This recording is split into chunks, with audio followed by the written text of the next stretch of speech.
I don't know why I said that. Whatever you're ready, Tony. Good. Oh, okay.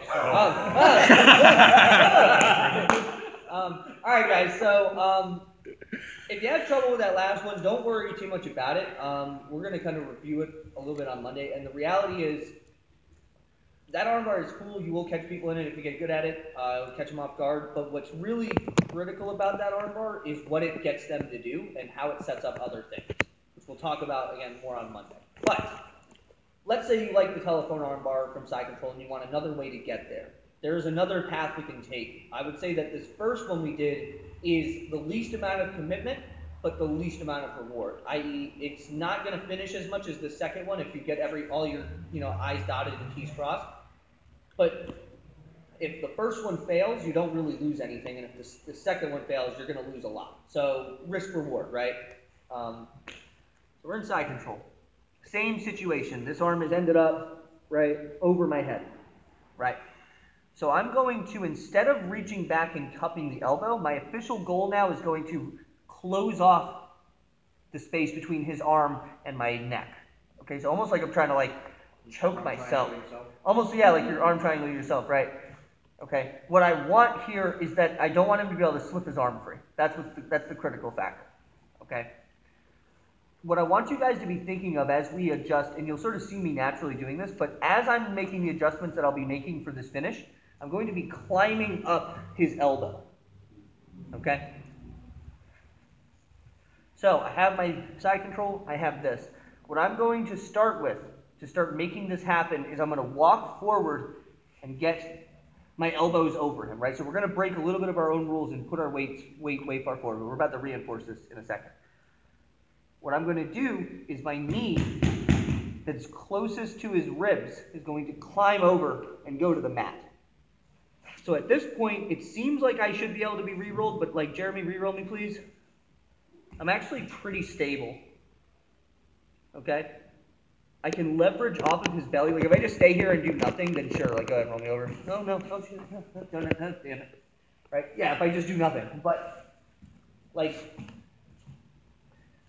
if as he rolls me that way, I press off of him, and I hand walk. If he tries to roll me the other way, I stay heavy on the arm, right? Like, you can kind of surf this position. What I'm looking for here, guys, is to frame my forearm on his face. This is very important. I need my forearm to be on his face, because if I try to do this next step without putting my forearm on his face, I'm going to lose everything, okay? If I try to just, basically where we're going is putting our shin over his head. If I try to just go my shin over his head, he's going to turn into me, and I might be able to get my leg over his neck and finish anyway, but you're kind of gambling there. Instead, what I want, I'm here, I close the loop, climb up, knee comes over, I can put my head on the floor too, that'll keep me heavy. I'm going to start climbing up his elbow. Yeah, see that? From here, I want my forearm or my hand to post on his head so that when I start going, it's going to be hard for him to bridge into me. Knee goes over the face, and from here, I'm going to sit through to my butt. At that point, I have this armbar. They might try to sit up into you, but a lot of times they don't bother, because that's pretty much, yeah, that's pretty much done. If I get the shin over the face, it's pretty much over. So what we're basically doing, guys, is we're going to climb up and then turn to our hip. So I have Side Control, right? Let's say we go all the way to the top. You put the forearm on my face, right? Rhino horn, he circles, I close the loop. The first thing I do, elbow climbs up. I can even push his head back like we did before for the Americana, right? Create that head displacement. From here, knee goes over, post your head on the mat. Start climbing up his elbow. The farther I get up on his arm, like if I'm here close to his shoulder, do a big bridge, Jeremy. Right? Let me go back. Do a big bridge. So the more that I open him up, the less power he has for his bridge. Does that make sense, guys? I'm here. I'm going to frame on his face. I can forearm, I can palm. Knee comes over. And then from here, watch this back knee.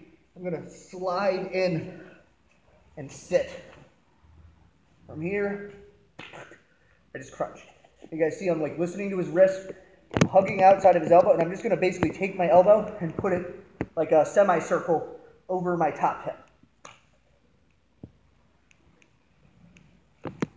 want to see that, Jeremy? Okay. Cool. Does that make sense, guys? So invisible opponent. Oh, it's wrong bad. Here. Arm comes over. Climb up. Climb up. Knee over the belly. Head to the floor. Frame on the face. Knee over the face. And then watch as I'm sliding through and sitting.